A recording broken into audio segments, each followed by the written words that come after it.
All right, how's it going, everybody? So it's a beautiful day out here in Las Vegas. Things are a lot calmer. And thank you for your time. All right. We had a real jacked up situation. Actually, we had a couple of incidents here that are not really good. We had an incident actually with two state police officers. There was a guy. These guys weren't even making arrests. Wasn't doing anything. I think they were doing some type of welfare check or something to that effect. And this guy killed two state police officers, and he's being going through the prelims and all that right now. You know what I'm saying? So it's really a sad time in the community of Las Vegas. I really hadn't seen anything to this magnitude, the way or the pace that things are going right now, and I've been here for 16 years. I grew up in the South. Moved out here after I got out of the military, 2007. Basically, I know it's a city that has its problems, but, this is basically a city where people, they come, tourists, they want to go and have a good time, or for whatever reason, all right, whether you want to come gamble or shop, or, I don't know. Some people come get married here, various reasons.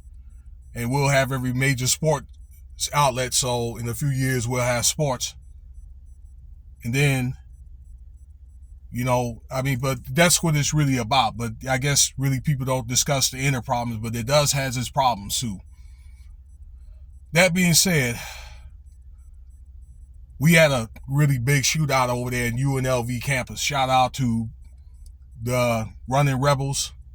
All right, or anybody that went to UNLV. I went back to school to UNLV on my GI Bill, got a degree in history in 2018. So normally, if you know about UNLV, you kind of know about different people that went there, the basketball team, okay? In 90 and then 91, that 37-1 team and that team with Larry Johnson, if you're a little bit older, okay? And Greg Anthony, those guys. Tarkanian, the guy that used to bite the towel. All right.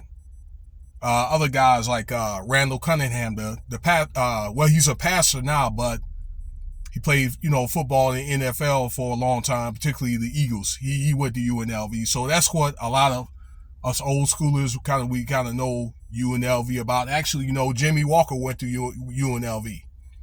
Remember on Good Times? So a few others, Guy Ferrari, and a few other basketball players and stuff like that went to UNLV. But that's what it's really known for. It's got a pretty good, reputation with Thomas and Mack Center and all that, and a lot of the great events happening. They got a rodeo going on right now. But this guy, Anthony Polito, 67 years old, came in the Beam Hall. Now that's the business hall, okay, on campus, where there was a gathering inside, I guess, in a office where they had teachers and some of the faculty that were getting ready for exams. Actually, yesterday was the last day of school. They start exams next week. And guy came in there and shot up 4 people, all right? 3 of them died, and then 1 was injured. Now, if y'all got any more accurate information, let me know, okay? But I know it was 3 that died and 1 was injured, and that person got their status upgraded, okay, to stable condition. So I think that person will be okay. And you also had a few others that had, psychological trauma.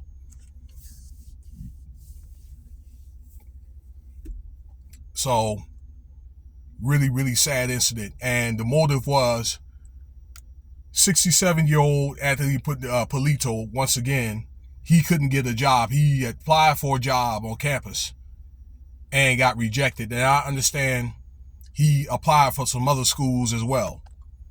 But who's going to hire a 67-year-old man, okay, person, that is,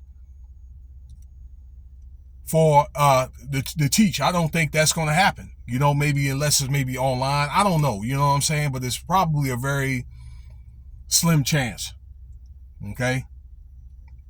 at a major university. They usually like people kind of like a little bit younger. But I think that was a really heinous, hateful incident. Okay. The campus police, I think, along with the Las Vegas Metro Police, came and took this guy out, in a heartbeat. As soon as he got the call, you know what I'm saying, they smoked up this guy. So they did a hell of a job doing that. I was watching the Metro briefing, or at least like part of it. It was a really, really sad incident. They had a kind of like a little memorial going on, I think, at the Catholic Church on campus. So my condolences and homage goes out to those families that have been affected. The kids I get in that class, okay, like that are going to UNLV and probably is some about to graduate, that they're going to have to experience those ramifications for the rest of their life. You know what I'm saying? So, yeah, I guess they, between Metro and then, like I say, the University Campus Police, they did a lot of training and all this since the 1 October incident. That's the one on Route 91 Festival, where, it was claimed that 60 people died in that concert, okay, for some nut shooting out there in the Mandalay Bay across the street. I have my questions about that incident, but, it's really, really sad. Again, that this is a guy, a coward, going around here picking on young folk. There's other ways. Get counseling. I mean, I know that people are not perfect and there may be some disagreements may occur and so forth, but that's definitely not the way. You don't want to get yourself involved into something where law enforcement is going to be involved, and if they do, it's so minor that it could be something that could be overlooked. Okay, maybe just, I don't know, just a small disagreement that kind of maybe, I don't know, just escalated a little, but not to a point to where somebody's going to get arrested. But I'm talking about the shooting here, okay? That's a real jacked up incident. All right, well, let me know what you think about the video here. Like, subscribe, share. Check out some of my other videos. Cash App, $Winston Spivey if you want to donate.